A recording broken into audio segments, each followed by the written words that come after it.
Maya Angelou once said, "You can't really know where you are going until you know where you have been." Wise words, Miss Angelou. What up? It's your boy Willie G, and in this video, we'll be discussing the Tesla stock split, the possibility of an economic recession, and how the two may be correlated. But before we begin, be sure to subscribe to the channel and tap the bell to be notified of all the latest content as soon as it drops. So with that, let's get into it. So after the market closed on Friday, Tesla announced that they would hold a vote for a 3-to-1 stock split, which will take place at the next shareholder meeting in August. One of the first videos on this channel was related to Tesla's next stock split, and while a lot has changed since then, I'll leave a link in the corner or down in the description for those interested in checking that out. Just to quickly bring those of you unaware of what stock splits are, for every 1 share owned, an additional 2 shares will be given by way of a one-time stock dividend.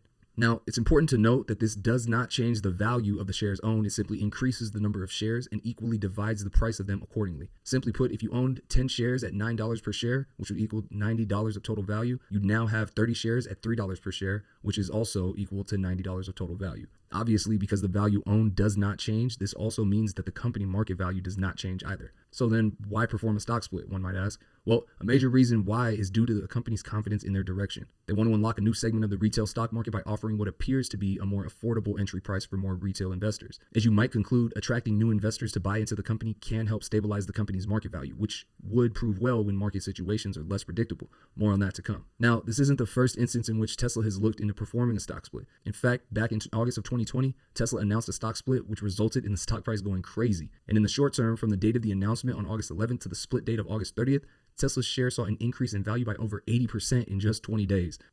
The good old days. And that's not all. From a more long-term perspective, between the time of the announcement and Tesla's all-time high in November 2021, which was almost 15 months, the share value grew over 345%. So it's fair to say those like myself, who invested their entire life savings into the company at the time of the announcement, have made off like bandits over that time. But it hasn't all been good all the time. There have been plenty of bumps in the road along the way, and right now we're hitting one of the biggest bumps yet. While Tesla at the time had reached its all-time high around $900 per share, it went on to lose about 36% of its value over the following 41 days. I find this to be important because, as I mentioned, it wasn't all good all the time. Since its current all-time high, Tesla is now down almost 50%. Tough shit. But it's not all doom and gloom for Tesla stock investors because, lucky for us, the whole market is fucked right now. Taking a look at the NASDAQ Composite Index, you can see that it's at its lowest point in about 2 years right now.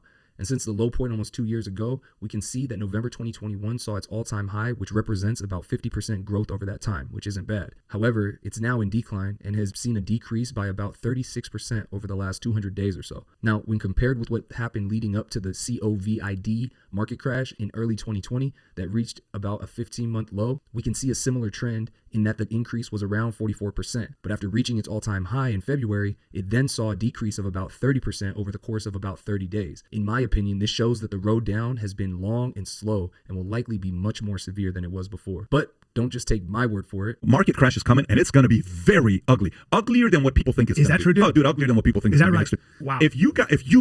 If you have the ability, you're going to buy a lot of stocks so cheap right now. Did you see what Palantir CEO was talking about? Did you see what happened to the Palantir stock? Have you seen that or no, Tyler? Did you see what happened to the Palantir stock? So first of all, that's a good stock to own. It's going to go lower. Okay, Snapchat, did you see what it dropped to? In September, it was an $83 stock. Snapchat. It's a $13 stock. Damn. What? 80% drop. Damn. Okay, so you got every one of these stocks you look at where they're at right now, all of them. But it's going to get worse the next 12 to 18 months, maybe 24 months to market. House prices are going to drop 20 to 40%. When? In the next 12 to 24 months. Okay. House prices are going to drop the next 12 to 24 months. Now, Pat clearly has some strong opinions about where the market can possibly go over the next 12 to 24 months, but he's not alone. Back just before the new year, Elon was asked by Zach at Model 3 on Twitter when he thinks the next recession will be, to which he replied, "Predicting macroeconomics is challenging to say the least. My gut feel is maybe around spring or summer 2022, which is where we are today, but not later than 2023, which is just after the midterm election cycle." Back in May of this year, he was then asked again by the same user if he still thinks we're approaching a recession. He responded by saying, "Yes, but this is actually a good thing.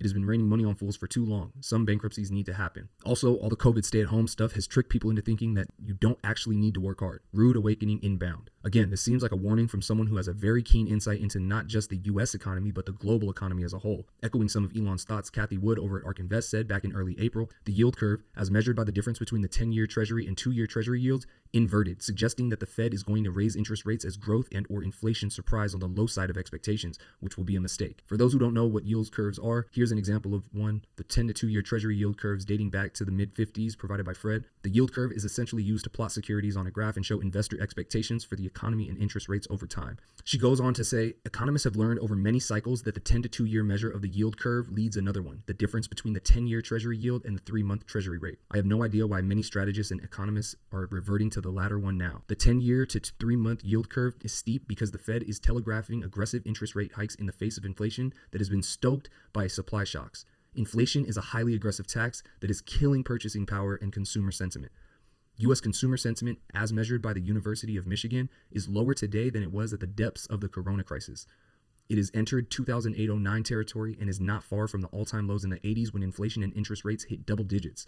The economy succumbed to recession in each of those periods. Europe and China also are in difficult straits. The Fed seems to be playing with fire. So it would seem that Cathie isn't very high on the U.S.'s ability to avoid a recession, nor should she be. If we revisit Elon's tweet that a recession is a good thing and combine that with the yield curve graph I showed before, we can see that this is the longest gap between recessions that the U.S. has seen since before 1955. While that may seem like a good thing on the surface, it likely means the U.S. will suffer a much more devastating recession, perhaps even depression level, whenever it occurs. And if that's still not enough to convince you that we're likely in the midst of a recession, Warren Buffett made mention back in May 2021 that while the market was red hot, we should be aware of rising inflation. And as Cathie pointed out just before the new year, in our view, ours being ARK's, fears of inflation will give way to confusion and fears of recession during the next 3 to 6 months, which is where we're at today. If so, the rapid growth rates of truly innovative companies, i.e. Tesla, many of their equities maligned this year, should be rewarded handsomely. Seems likely that Cathie was onto something back then and has been doing her best to warn those with less insight. And as one last piece of information that I think may help assess when the end of this recessionary period might be,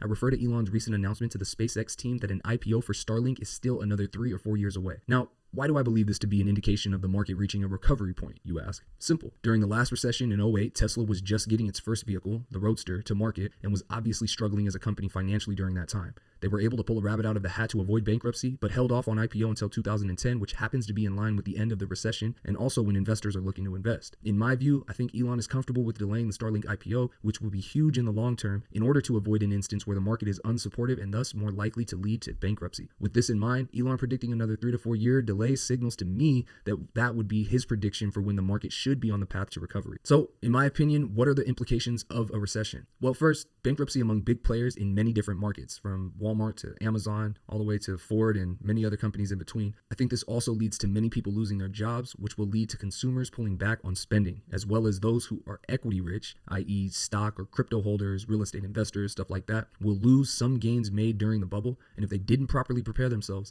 may end up losing a whole lot more. But I'd like to hear what you guys think. Is a recession likely, if not inevitable, to be on the horizon in the coming months? Are we potentially already experiencing a recession currently? If you answered yes to either of those questions, first, are you prepared for it? And finally, if you are prepared, what companies will you be looking to purchase at a discount upon a market recovery? That does it for this one. If you found any information in this video useful, please be sure to subscribe to the channel and tap the bell to be notified of all the latest content as soon as it drops. I'm Willie G. Thanks for tuning in. I'll catch you on the next one. Peace.